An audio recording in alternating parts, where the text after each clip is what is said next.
Minas Gerais, uma mulher está presa há quase 30 dias por não se apresentar na delegacia para prestar depoimento depois de supostamente ter agredido o filho de 8 anos. Só que a história é um pouco mais complicada do que isso. E nós, a TV Alterosa, do Alterosa Alerta, explicamos para você.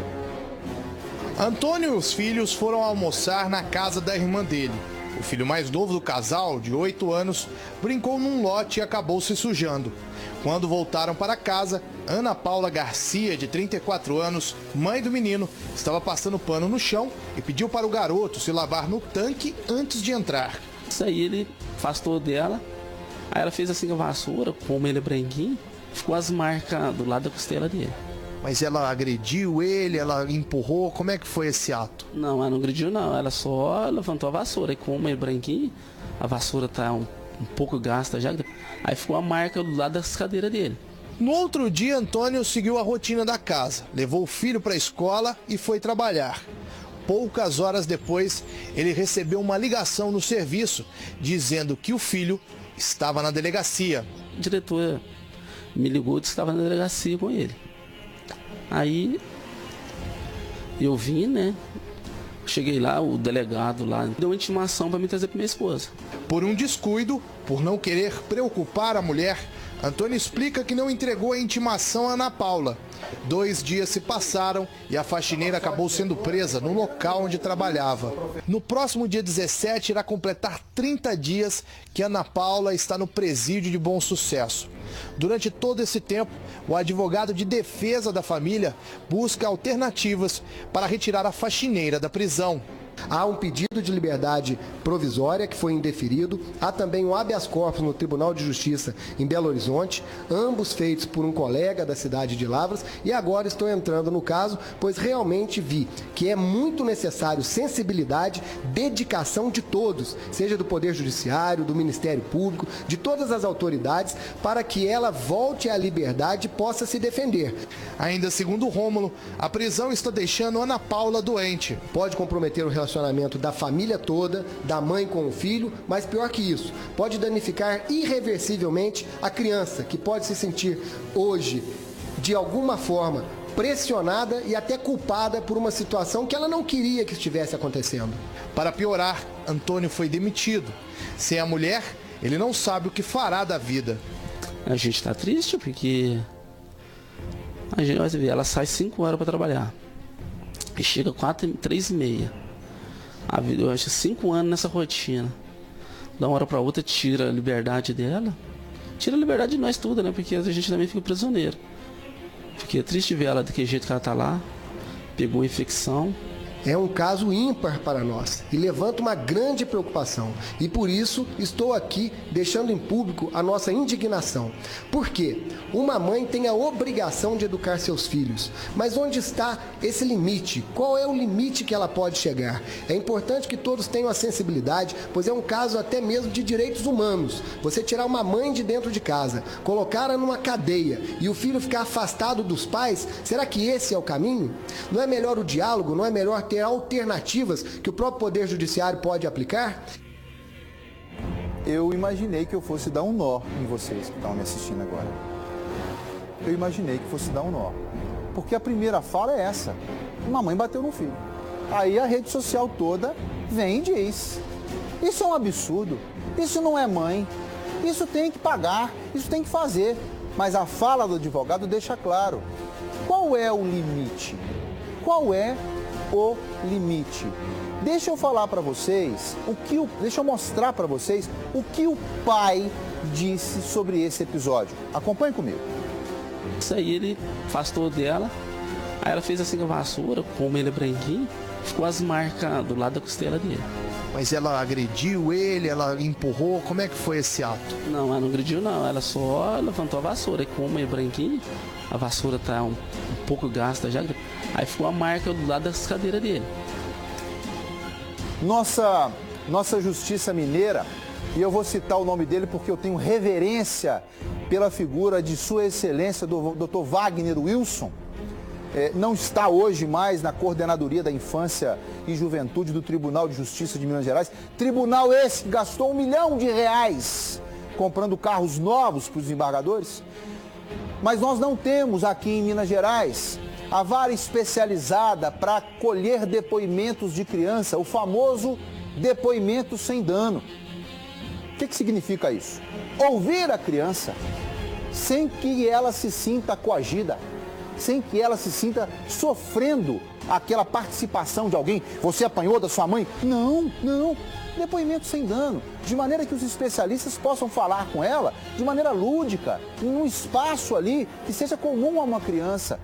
O Tribunal de Justiça de Minas Gerais, o Ministério Público de Minas Gerais, a Defensoria Pública de Minas Gerais e o Instituto Ajudar, do qual eu sou o presidente, não tiveram a capacidade de tocar isso para frente. Tá certo? Nós estamos discutindo isso há mais de 4 anos. Há mais de 4 anos. E pelo que consta a mim, que foi quem financiou o projeto, não saiu do papel até agora. Tem espaço físico, tem dinheiro para poder fazer, no centro da capital e não saiu. Cadê Tribunal de Justiça? Para comprar o carro tem dinheiro. Ministério Público, para poder contratar sem concurso tem dinheiro. Agora, para fazer o depoimento sem dano, não tem.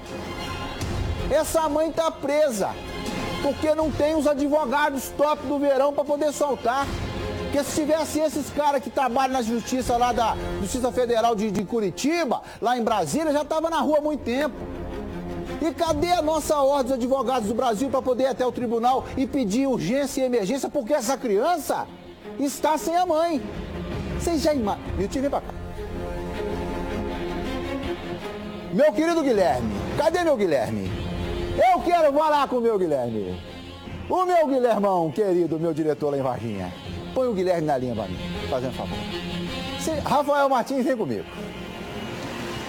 Vamos lá, Stanley. Você já imaginou, Rafael Martins, se na hora que essa criança for ouvida pelo juiz, pelo especialista, e perguntar assim, neném, o que aconteceu com você? Ele falou assim, não, mamãe estava limpando a casa e eu estava entrando com barro. Aí ela falou comigo assim, menino, você não entra não, que se você entrar eu vou te dar uma vassourada. Aí eu disse, eu vou entrar, mãe. Não entra não, menino. Eu vou entrar, mãe. E ele branquinho, igual leite. Aí ela foi e resvalou com a vassoura nele. Entendeu? Entendi. Aí saíram os dois rindo, brincando, e ficou aquela marca. Que é a marca ali. Aí chegou na escola, a diretora prudentemente, viu a marca. Acionou, né? Acionou a polícia. Mas ninguém ouviu o menino ainda não, ué. Ou se ouviu, não está contando para nós a história. Tem uma participação de um policial civil aqui, Stanley, Comigo. Robson Vilaça, nosso telespectador. Abraço, Ele Robson. está dizendo que esses juízes estão querendo aparecer, porque pai e mãe têm o direito de corrigir os filhos. E é a participação da grande maioria dos nossos internautas aqui no Alterosa Alerta, do Facebook. Alerta. Todo mundo dizendo, né, que prefere educar o filho, prefere corrigir em casa, do que ver ele ser preso ou ser morto por bandido, ou virar um bandido. É o que estão dizendo aqui, na maior parte das mensagens, viu, Stanley? Rafael. Agora, muitos também dizendo que educar não é bater, né? E Sim. que uma boa conversa também, às vezes, resolve. Eu quero pedir licença, tá ligando pro Guilherme? Eu quero pedir licença para 2 situações para você, Rafael Martins. Prepara o Davi para mim. 2 situações. Primeira coisa é o seguinte, Gabriel é o meu diretor de imagem, vai soltar imagens agora, Rafael Martins, de um episódio que foi julgado pela Justiça Mineira em 2014, na cidade de Ibirité, terra do meu querido Bruno Venuto. Tá certo? Eu tenho imagens dessa senhora Marília, que foi condenada a mais de 20 anos, salvo engano 22, por ter, segundo ela, jogado o filho na parede.